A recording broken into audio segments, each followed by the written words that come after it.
欢迎来到新兴消息频道，请订阅频道，所以大家不要错过当天最热门的新闻。我们今天的时事通讯包括以下内容，请原谅我弃剧了。你比星光更美丽，谭松韵都带不起这个拖油瓶。不老女神谭松韵与总裁专业户徐凯首度合作的《你比星光美丽》正式上线。小编打开《你比星光美丽》剧情时，看到徐凯依旧保持不变的造型，竟不禁让小编怀念起了《承欢记》，简直如同历史重演，没有丝毫改变。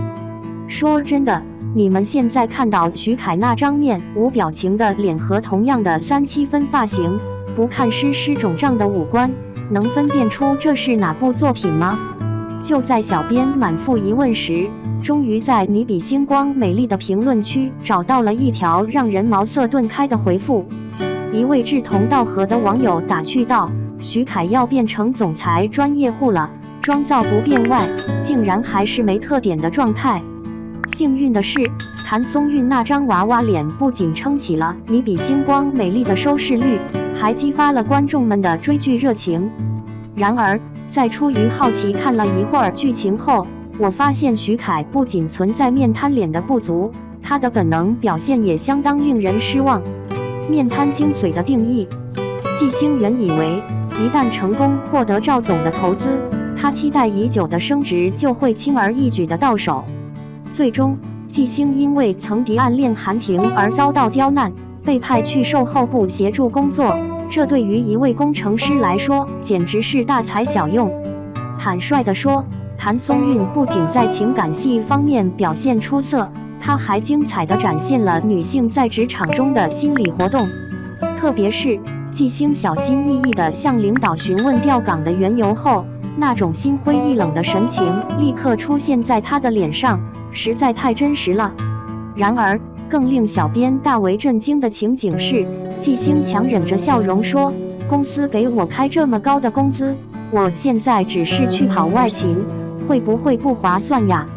谭松韵抿嘴微笑，眼睛闪闪发亮，将季星对工作的严谨态度和他试图改变领导想法的决心表现得淋漓尽致，生动异常。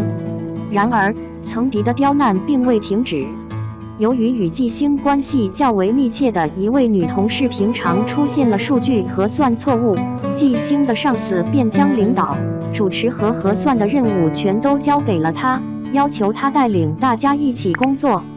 此时，之前那个想抢季星劳动成果的男同事带头说道：“今天家中有事，实在没有办法留下来加班。”不得不承认，《你比星光美丽》生动还原了职场中的勾心斗角和尔虞我诈，真实的让观众感到愤怒。毕竟，观众们观看甜蜜的剧情是为了缓解生活和工作的压力，而这一段过于善良的季星已经让大家感到乳腺胀痛。季星本就心情有些低落，听到同事们的冷嘲热讽后，他喝水的动作立刻引来了观众们的哄笑。谭松韵一眼就看到了鼓着腮帮喝水的模样，此刻她仿佛是一条小鱼，渴望冲出水面吸一口气，舒缓一下压力，就像季星一样。看到心情复杂、情绪低落的季星，再看心思深沉、不可小觑的韩婷，只能感叹令人困惑和震惊。令人疑惑的是，如果不看屏幕上的字幕，只看徐凯那毫无表情的脸庞、紧抿的嘴唇和空洞的眼神，观众们可能会误以为他昏昏欲睡。令人吃惊的是，看了字幕才明白，韩婷的事业受到了堂姐的阻挠。如此愤怒的台词，通过徐凯的表演，完全无法感受到他的愤怒。徐凯的演技实在不敢恭维。特别值得一提的是，季星和韩婷在雨中的同框画面，将唯美忧郁的精髓展现得格外生动。季星终于完成了领导布置的任务。当他情绪低落地走到电梯口时，那双如铜铃般的大眼睛使观众们捕捉到了一丝不同寻常的暧昧气息。说实话，现在看着谭松韵的五官，她犀利和震惊的眼神与她略显丰腴的脸颊有些不太协调。前者展现出精英女神的气质，后者则透出一丝孩子气，两者组合在一起显得有些违和。原来，心情复杂、情绪低落的韩婷也出现在电梯里，她难得露出深情的眼神，仿佛要把纪星吞进眼中，真是令人忍俊不禁。徐凯身着黑色西装，梳着3-7分发型，脸上毫无表情的样子，是否让你有种似曾相识的感觉？承欢记中，徐凯和杨紫首次相遇的情景也发生在电梯里，而这次初次见面时，徐凯立刻就听到了杨紫被他妈妈问到有没有一起睡的八卦。然而，看完徐凯的上下2张图后，完全可以肯定地说，除了紧皱的眉头有所不同外，无论是发型、服装还是演技，完全没有变化，简直就是一如既往的敷衍和糟糕。纪星失魂落魄地走到韩婷身旁，甚至在她沉浸耍帅时，徐凯拉的演技立即让韩婷变得局外人，完全掩盖了她对纪星暗恋10年的感情状态。值得一提的是，徐凯在饰演霸道总裁时，他那冷若冰霜、生人勿近的气场，在谭松韵强忍坚强、面带委屈的衬托下，瞬间被提升到了2米高的高度。剧情齁甜，演员硬凑，最终小编见证了《你比星光美丽》中纪星和韩婷光辉相遇的瞬间，感受到了甜蜜的氛围，以及欣赏到了徐凯出色的演技。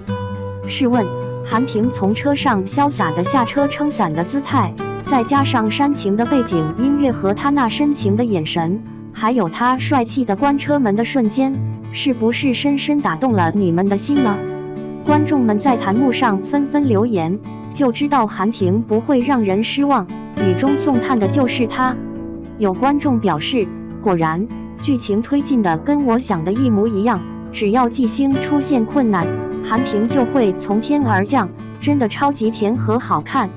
然而，让小编瞬间泪奔的台词是韩婷面冷心热地说道：“送你回家。”哇塞！这一下立刻让徐凯展现出高大帅气总裁的风范，同时也稍微挽回了他演技不佳的形象。可惜，徐凯演技上的短板很快就暴露在了观众的眼前，让人一瞬间便感受到他的不足。当纪星的手机在他面前掉落时，韩婷表面上漫不经心地问了一句：“什么时候换的手机？”实际上，他是借此间接地探问纪星是否收到了他的表白短信。徐凯那张毫无表情的脸，看起来似乎有些睡眼惺忪，使得他的表现显得有些不尽如人意，甚至有些出戏。一旦得知对方的大学后，便更换了手机。从徐凯嘴角上扬的微笑，到他眼中的空洞目光，可以看出他在笑场一词上表现出了惊人的演技。徐凯在《你比星光美丽》中的镜头几乎全都是侧颜、侧颜再侧颜。